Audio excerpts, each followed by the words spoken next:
KCRW sponsors include A24, presenting Moonlight, a film chronicling 3 chapters in the life of a young black man discovering his identity and experiencing first love as he moves from childhood into manhood. In theaters now. Hey, I'm Josh Barrow, your new host of Left, Right, and Center. Every week, join Rich Lowry, Bob Scheer, and me for a contentious yet civilized debate of the week's big political stories, from ISIS to the U.S. economy to this 47-candidate presidential election we're having. You can find Left, Right, and Center on KCRW's iTunes page. From KCRW Santa Monica and KCRW.com, it's The Treatment.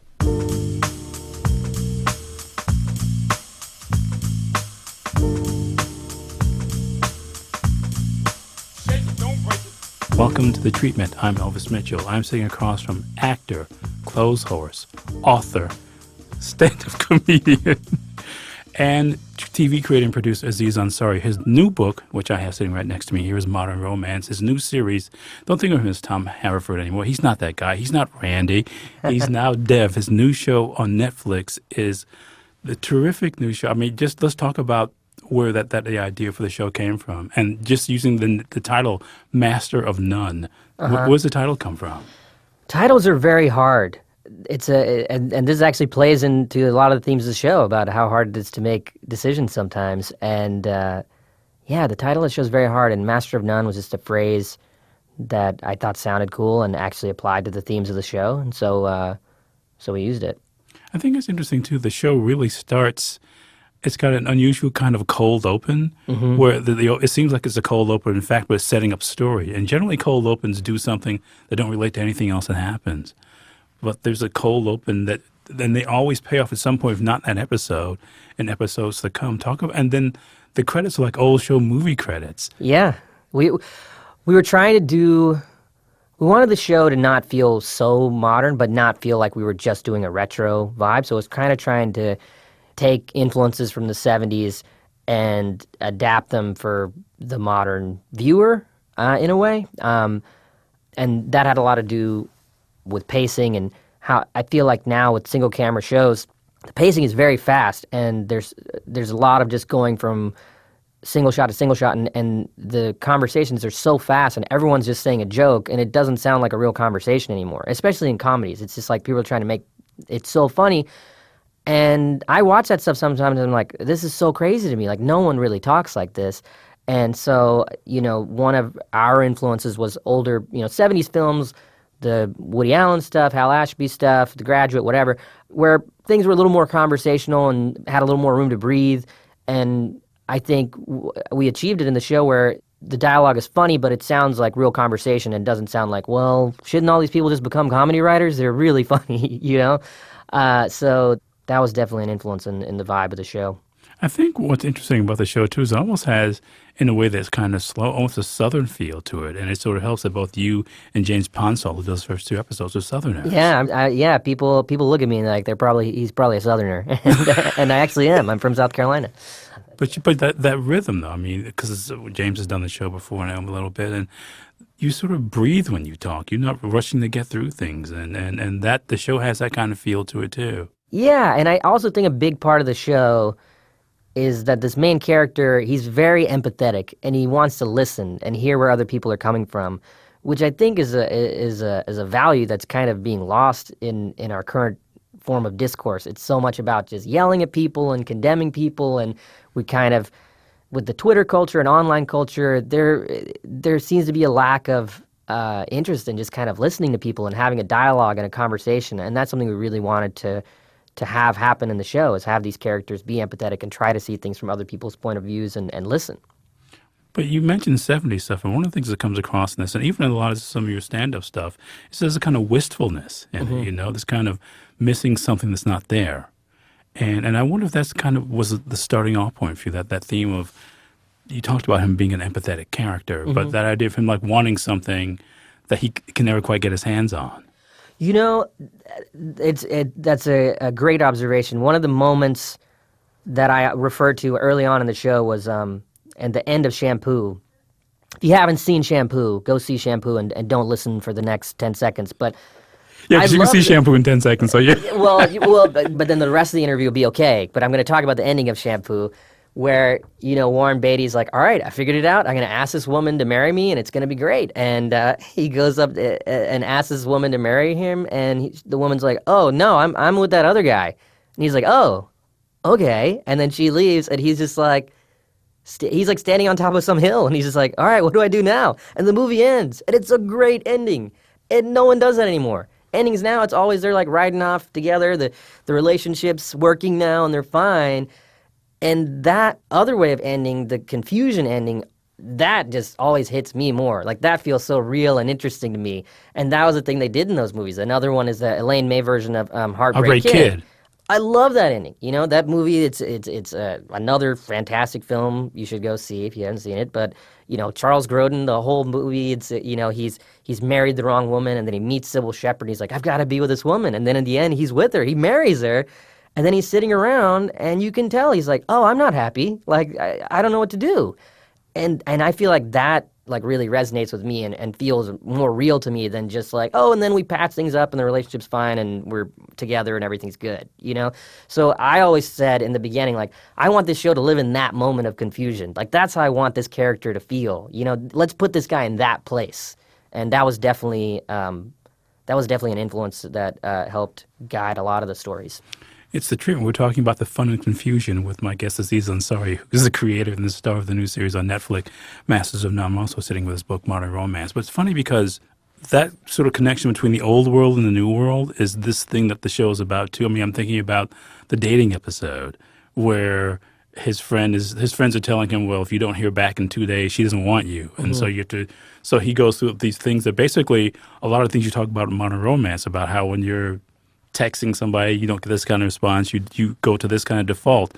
And so whenever he gets to the default he doesn't like, ticket's gone for this event he wants to go to. And then it becomes the Heartbreak Kid, where he gets the girl he thought he wanted. And she turns out to be like the Jeannie Boleyn character. Yeah, she becomes, and that actress is awesome, Nina Arianda. And she was so funny. She's basically, in the beginning I meet this, I have these 2 concert tickets for like a secret concert that's going to be this hot concert in New York, and I'm trying to figure out and you actually have him in the show, which I was shocked. I just thought you think what you mentioned, but you can't possibly get him. Yeah, Father John Misty, he did it. He's great, yeah. And it's kind of it is kind of related to the idea in the book of kind of the paradox of choice that people face, where you have so many options and you don't know what to do. And the paradox of choice is another idea that plays throughout the series. It's kind of this idea like when you have more options, you think, oh, that's easy. Like, it'll better for me. I can help me make a choice that I'm more happy with. But what they find time after time is when you have more options, it's harder to make a choice. And when you do, you're less satisfied because you're not sure if you made the right choice or maybe you should have done something else. But that episode kind of deals with that and how it relates to dating and things like that, and just kind of what's become our modern etiquette. And it was definitely informed a little bit by all the conversations I had with men and women when I was writing the book. Because you even deal with this too in the episode about the dads who were not born in the U.S. with their first generation American sons, and that idea of sacrifice, and it's not something you think about as you're living through it. And their son's idea of sacrifice is, well, I guess I can help my dad with his iPad. Yeah, well, that was that episode's called Parents, and it was one of the first episodes Alan and I wrote. It was an exciting episode. Is Alan also a first-generation American? Yeah, he's Taiwanese. Okay. The story about so it's your story. It's me. It's my dad's story and his dad's story. Basically, for people who haven't seen the episode, is you see a scene where it's like, one of the characters, one of the young guys, is with their dad, and the dad's like, oh, hey, like, before you leave, can you just go grab a package of rice from the store? And the guy's like, I got to go see this movie, and I like getting there early so I can answer the movie trivia questions. And the dad's like, oh, okay. And then it flashes back to his whole journey of being a kid in Taiwan, living like in a hut, like with dirt floors. And don't give too much away because the payoff in that flashback is really horrifying. But it just shows like this epic journey of his dad, which is Alan's real dad's story of living there and coming to America, dealing with racism. And you see this flashback that takes you all the way up to, him just holding his son and being like, oh my God, like all his sacrifice is worth it. Like he's an American now. He'll be able to do anything he wants. He wants, exactly. And then it goes into his eyes. And then you see the dad in current day like, hey, can you give me that rice? He's like, oh, sorry, I can't. And it's an interesting thing for us to write about because we realize, and I'd done some stand-up about this idea of younger kids not really knowing their parents' journey and how remarkable all those journeys are. Every single immigrant that's here, it's a pretty amazing journey to leave the country you live and to come to America where you don't know anyone, where you don't speak the language. That's an amazing thing. And I feel like a lot of kids are ignorant of what that journey was for their parents. And it's not all the kids' fault either. The parents, a lot of times... well, Brian's father in the show basically says his father can't talk to him. Yeah, so they're very closed off about their feelings and don't discuss things. And it's a weird thing, to go to your parents and be like, hey, can you share some stuff with me? Like, they'll be like, well, all right. But you got to do it. You got to learn this stuff. I think it's really interesting and important to know. So that episode was really really cool for us to do. And and then the actor, you said the actor playing my dad, like that's my real dad and my real mom. Well, I was trying to give too much away here. Yeah. I can say the actor who plays Brian is actually a writer on Bob's Burgers. But Kelvin Yu. I'm just trying to. I want people to discover some of this. Because as soon as you see it and you sort of, I love that. Your dad, we can say it now. I mean, I love the way he ends sentences with man, like he's still a hipster. That's how he really talks, yeah. I mean, that's really so great. Yeah, that was really fun having them do the show. And it was tough, I wanted those parents' characters to feel real because a lot of times when you see Indian parents on TV, they're caricatures and they're so silly and often played by the same actors who in that stereotype sequence are still working as Indian parents. Yeah, it doesn't come off real. And there's something so funny about my real parents and their relationship together. And whenever I auditioned people, none of it felt real to me. And so I just asked them to do it. And my mom reluctantly agreed. My dad very enthusiastically agreed almost immediately. And it's already asking me about season 2 parts. And it was a blast. It was really fun, and they did really good. A few, James, you mentioned Ponzot. I was showing him that episode, and he was like, "Yeah, that actress that plays your mom's really natural." I was like, "That is my mom," and he's like, "Whoa." But what that episode sets off is there's this recurrent thing, returning back to the contributions that older people have made, and it also sort of gets to the fact, and this is something unusual, that Dev is somebody who's really eager to learn. And I'm guessing this is some parts of you, too. He wants to learn, but he's too easily distracted. Sure. I mean, the idea of, we should do this. But I feel like he really wants, this idea of, and this is just something I feel like is almost something that's unspoken that he gets from his parents. He wants to find things out, but he's also too much of this American who can't help but sort of be, oh, there's something shiny over there. There's a cute girl over there. Oh, let me go over there and try this pasta over here. Oh, I just stepped in something and ruined my favorite sneakers. I mean, there's this constant series of distractions for him. Sure. And I just wonder how much of that was engineered, because it feels like, in a lot of ways, in big picture ways, autobiographical. Mm-hmm. Yeah, I think to an extent. I think if you look, that there's a big tradition of that, whether it be in those Woody Allen movies, whether he's Alvy Singer or whatever the guy's name is, Manhattan, it's like, all right, that's some version of him, or, whatever, in Curb Your Enthusiasm or Seinfeld or Louis or whatever. It's definitely a lot of times comedians such as myself, when they are taking their work and putting it in a narrative format, they end up just having a person that's kind of a substitute for them. But yeah, I think people will see the show and be surprised at the style of acting in the show, because I've never gotten to do anything like this. And we introduced you with a love scene. Yeah. I mean, you're basically sort of saying, hey, this is not like anything you've seen me do before. Yeah. Well, I think the problem that you face as an actor is you do a couple of things, and then people are like, oh, that's what that guy does. And so people see what I do as Tom, or they saw what I do as Randy, and they're like, okay, just give him stuff like that. And what I want to do is what I did in Master of None. Something a little more thoughtful and real, and I think I did it. But I don't think anyone would assume that I could do that based on what they've seen me do so far. I think there's going to be a lot of people that see Master of None and be like, oh, whoa, I didn't know he could do that. I hope that's what they think. I think they will. We'll take a break and let us all think about it. It's The Treatment. My guest is Aziz Ansari. His new show is on Netflix. It's Master of None. His book is Modern Romance. It's The Treatment. There's more to come.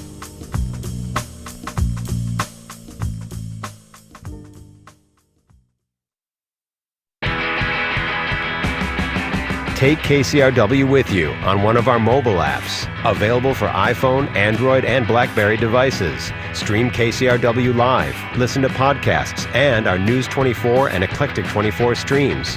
Learn more and download at kcrw.com/apps. Welcome back. I'm still arguing with Aziz Ansari about his on-screen persona. We're talking about the show Master of None, which is on Netflix. His book is also modern romance. I guess the reason I brought that up in the first half is that there's a different energy level when you're doing stand-up. Mm-hmm. And there's comedians you name, you mentioned Woody Allen or Louis C.K. They're basically playing versions of themselves with the same energy level. And this is really more performance-oriented. And it brings me to a question, which is I wonder at what point you start thinking about yourself as an actor. With this show, this is the first time I've acted in something I've written and really felt and had to do this much heavy lifting as an actor. I've never been given a role with quite as much stuff as this. You know, there's scenes in the show where, you know, fight scenes where there's no jokes, where it's a little more about just playing this real and the drama of the scene. And in something like Parks, like there's moments of that, but not at the level like that is in this show, just because it's a different kind of show. But yeah, I think when I was doing Master of None, I was like, we were writing the scripts. I'm like, I think I can do this. And then we did it, and I was like, yeah, I think I did it. But I wasn't sure. I didn't know. I wondered about that because I just wonder if you've been somehow secretly, not secretly, but just working towards this, waiting for this opportunity, because you do put a lot of stuff on yourself. And the hardest thing for anybody to do, and I'm sure you learned this the hard way, is to really be in the scene listening to somebody. Yeah. Because sometimes, so often with comedians, you can almost see like the motor behind their eyes waiting for somebody to stop talking so they can drop that bomb or do whatever they have to do or upstage somebody. And you don't get to do any of that here. Nothing like that. Well, one thing I did on the show was I was trying to figure out how to make the show feel very natural and conversational. And I was trying to think about movie dialogue that I'd seen that felt very real and didn't feel too jokey. And the thing that always kept popping in my mind was the Richard Linklater movies, the Before Sunset, Before Sunrise, Boyhood, all that stuff. And I was reading interviews with him, and he said one thing he did a lot was he would just rehearse a lot with the actors and improvise and use that almost as a writing tool. And so I just did the same thing with my cast in Master of None. And I would sit down a lot with Noelle, who plays my love interest. And that even starts almost that's like a 70s movie, that first scene you guys have together. Mm-hmm. Yeah. That, for example, okay, so that opening scene, I'm having sex with this woman, it's Noelle, and the condom breaks. And then we start talking about whether we need to get a Plan B pill because the condom broke. I wrote a version of it, and then I was with Noelle, and I was like, hey, forget what's on the page. Let's just do this and play this very real and react how you would react in this real situation. And what we got was way more real than the version I wrote, because it really had her perspective, the female perspective, done in a better way, because she was improvising from a real place, as was I, and that's what we ended up filming, was a version of that, not the version that I wrote by myself, because it just felt more real after we improvised and we were both playing it very real. It just felt more natural then.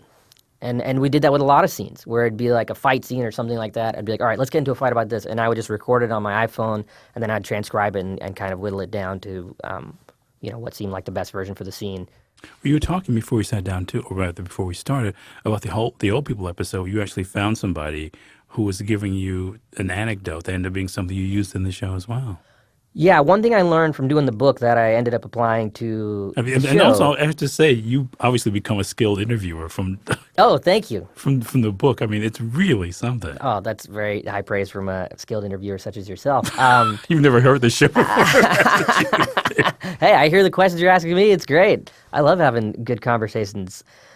Yeah, I learned that there's a huge value in talking to real people about their real experiences. Otherwise, you're not going to be able to write this kind of stuff in an accurate way. So there's an episode called Old People, and it's about my character trying to figure out how to kind of deal with the elderly and just kind of thinking about the idea of like, oh, we really do ignore old people a lot, and we don't really listen to them, but they have amazing lives, amazing stories to share, amazing wisdom to share probably.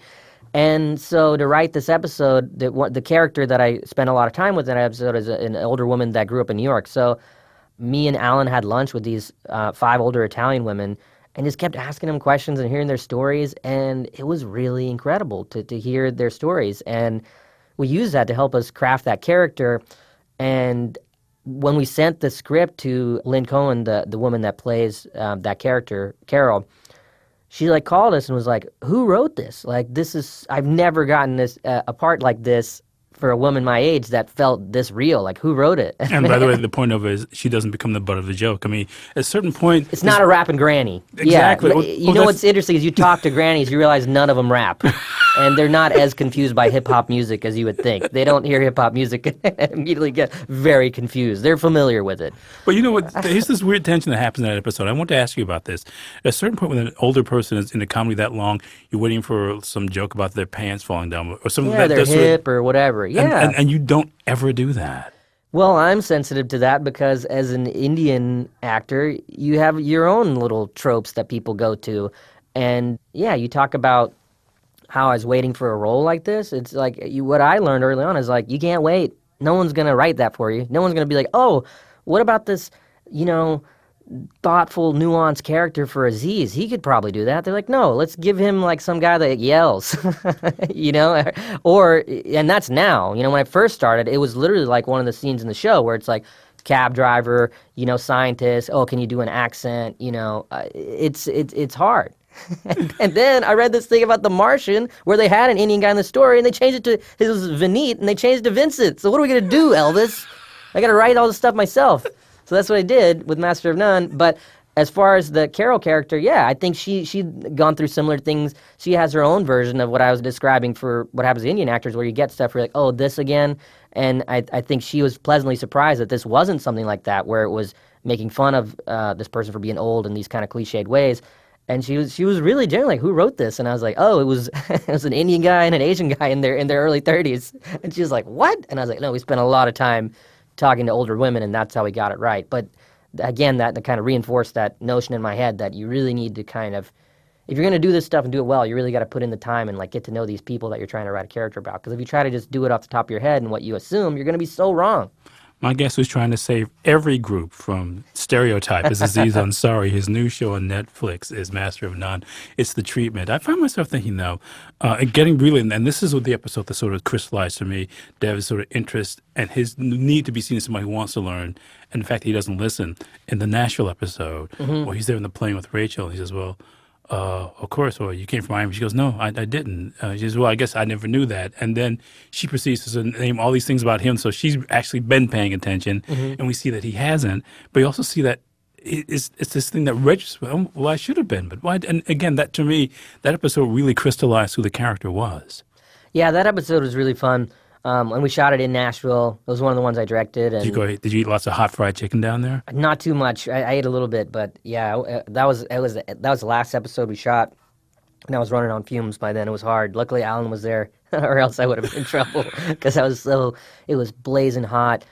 And I was just beat from filming 10 episodes. I mean, doing this show was much harder than doing Parks. Parks, I'm part of a huge ensemble. I'm there for maybe a couple of days a week. This, I'm in every single scene. And if I'm not on the scene, if by chance there's something I'm not in, I've got to be there on set, watching everything. Because you're either writing or directing, or you're running the show. Yeah, so I was, by the end, it had taken its toll on me. But I like that episode, too, just because it really helped to get out of New York City. Yes, and the other thing that was really cool is because it was Nashville, we were able to use like a lot of really cool country music. Our music supervisor just sent me the best stuff. I don't know country music that well, and he sent me some awesome stuff that we used in the episode, and that music really makes that episode feel so different from the other episodes in a great way. And it was fun to be in Nashville and shoot there. But also the music's pretty eclectic anyway. I mean, that last episode goes from Angela Badalamenti to David Axelrod to, I mean, it's each episode, I mean, the music it depends on where they are in the show. I mean, if there is a club, the music feels like it belongs in the club. But if it's on the street, it feels like that. And that idea, and that's almost a 70s kind of thing, too, where the music feels like it lends something to the show instead of just somebody either showing off their record collection or having made deals to get the songs by their friends on the show.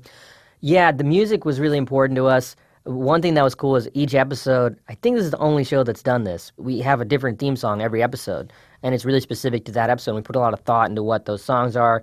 And like you said, for the scenes, like we really use the music to kind of help underscore the story. So one of my favorite things we did music-wise is there's an episode called Ladies and Gentlemen, and in the beginning, you see me and one of my friends, his character Arnold, played by Eric Wareheim, at a bar. He's also directed a couple of episodes. Yeah, he directed 4 episodes. He's fantastic. And then you see this woman at the bar, and you see kind of our contrast of our nights at this bar. And she's getting hit on by this weird guy. We're upset because some girl doesn't want to give Arnold his phone number or something like that. And then we leave, and you see our walks home. And it goes back and forth between this woman walking home by herself and me and the Arnold character walking home. And for the woman, like when she's walking down a dark street by herself, it's very scary. So the joke was kind of the juxtaposition of The two different musics in that scene. the two different music, and like my troubles would be like, oh, I stepped in some gum, and I'm like, oh man, I stepped in gum. And Not then that she's you're not ruining your sneaker, you're sneaky. I mean, you can't even say like a grown man. I ruined my sneaky. yeah, I step in gum, like, oh, I ruined my sneakies. And then you see her, and she's walking, and there's like a creepy guy like following her. Who's and been like following those her are- the whole night, by the way. Yeah, and that's her problem. And so that's a tough scene to make play as comedy because it's kind of a dark thing. This guy's like following her to her apartment. So what we did was for her stuff, we used the score from Halloween, like the original John Carpenter score, which is the best like horror score ever. And then for whenever it cuts back to us, we're trying to think of the dumbest song we could play. And we Don't worry, be remembered happy. Bobby McFerrin's "Don't Worry, Be Happy," and that juxtaposition, especially And by the that, music, the whistling really helps. part of "Don't Worry, Be Happy." So it could, Yes. and again, but even the lighting in that scene. I mean, it's just you guys are basically walking by these street lamps, so you can be brightly lighted. He's wearing white pants in New York, so clearly you have no worries if you can wear white pants in New York. Yeah, we're just very carefree, and then this woman who, like any woman walking alone late in New York is very scared and like, walking around and just hitting 9-1 and then just waiting with her finger over the other one in case something crazy happens, which is something, that was something in the writer's room. We talked to the female writers, like, how do we make this feel real? Like, what do we do? And they're like, oh, in this situation, I always dial 9-1. And when I'm walking by myself like that. And I was like, oh my God. And then I asked a few other people, other female friends of mine. They're like, oh yeah, I do that too. I was like, oh my God, that's crazy, And that's another example too of Dev thinking he knows something, and it turns out he doesn't, and he thinks he's been really sort of, and it's not saying that he's not sensitive, but it's just the information he doesn't have. Well, I think that's a lesson I've taken into my own life. If you take the issue of how women are treated, for example. What's interesting, the other day, I was with some women, and the topic of sexism in the workplace came up. And I was like, has anything like really sexist happened to you at work? And they're like, pfft. And they all just started listing stories. And they just kept going and going. And I just shut up and I listened to all of them. And I was like, wow, that's crazy. And I'm sure every woman has a bunch of these stories. And I think a lot of times guys don't realize like how insane a lot of this stuff is. I talk about it in the Madison Square Garden special about like hearing women tell me stories about being followed and things like that. And you just don't realize how prevalent a lot of that stuff is. And yeah, and I think you learn when you ask people questions and just listen to them and hear where they're coming from. Talk about making New York the setting instead of Los Angeles. I lived in New York for many years. I went to college there and stayed there for a few years afterwards doing stand-up. And then I moved to LA to do Parks and Rec. And during that time, I would always go back to New York all the time. I personally like New York better if I had to choose between the two. I don't hate LA, but I really enjoy the energy of New York. I have more fun when I'm there, I think. And I just wanted to shoot a show in New York, and so I talked to Alan, and I was like, I think we should do this in New York. And he's like, yeah, because he'd lived in New York too and wanted to live in New York again. And shooting in New York was a blast. I loved it. And it's just such a beautiful place to shoot, especially at night. And now these like awesome new digital cameras, you can just get amazing shots at night that just look so beautiful. And New York looks great when you're filming it. It just does. Well, we're out of time. I can't thank you enough for doing this. Thank you. Thanks, Elvis. I guess that's the end of the conversation. We're done talking with Aziz Ansari. Hey, I can talk more. I don't mind. No. You have other things to do. More books to write, more TV shows to make. Oh, His God, new don't show, tell me that. No, I'd rather just sit and chill for a minute. No, you got to get some work done. But please, his new show on Netflix is Master of None. The book, the only book I can think that uses actual psychological research and put Pitbull in the same volume is Modern Romance. Aziz, thanks again for doing this. Thanks for having me. Recording engineer here at KCRW. We're back here. And she also mixes the show as Kat Yor. It's edited by Blake Veit, who's the associate producer.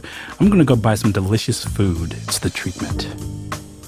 To catch up on past episodes of The Treatment, go to KCRW.com or listen on your smartphone with KCRW's mobile apps, or subscribe to the podcast on iTunes, Stitcher, wherever you listen to podcasts. The Treatment is produced and distributed by KCRW Santa Monica.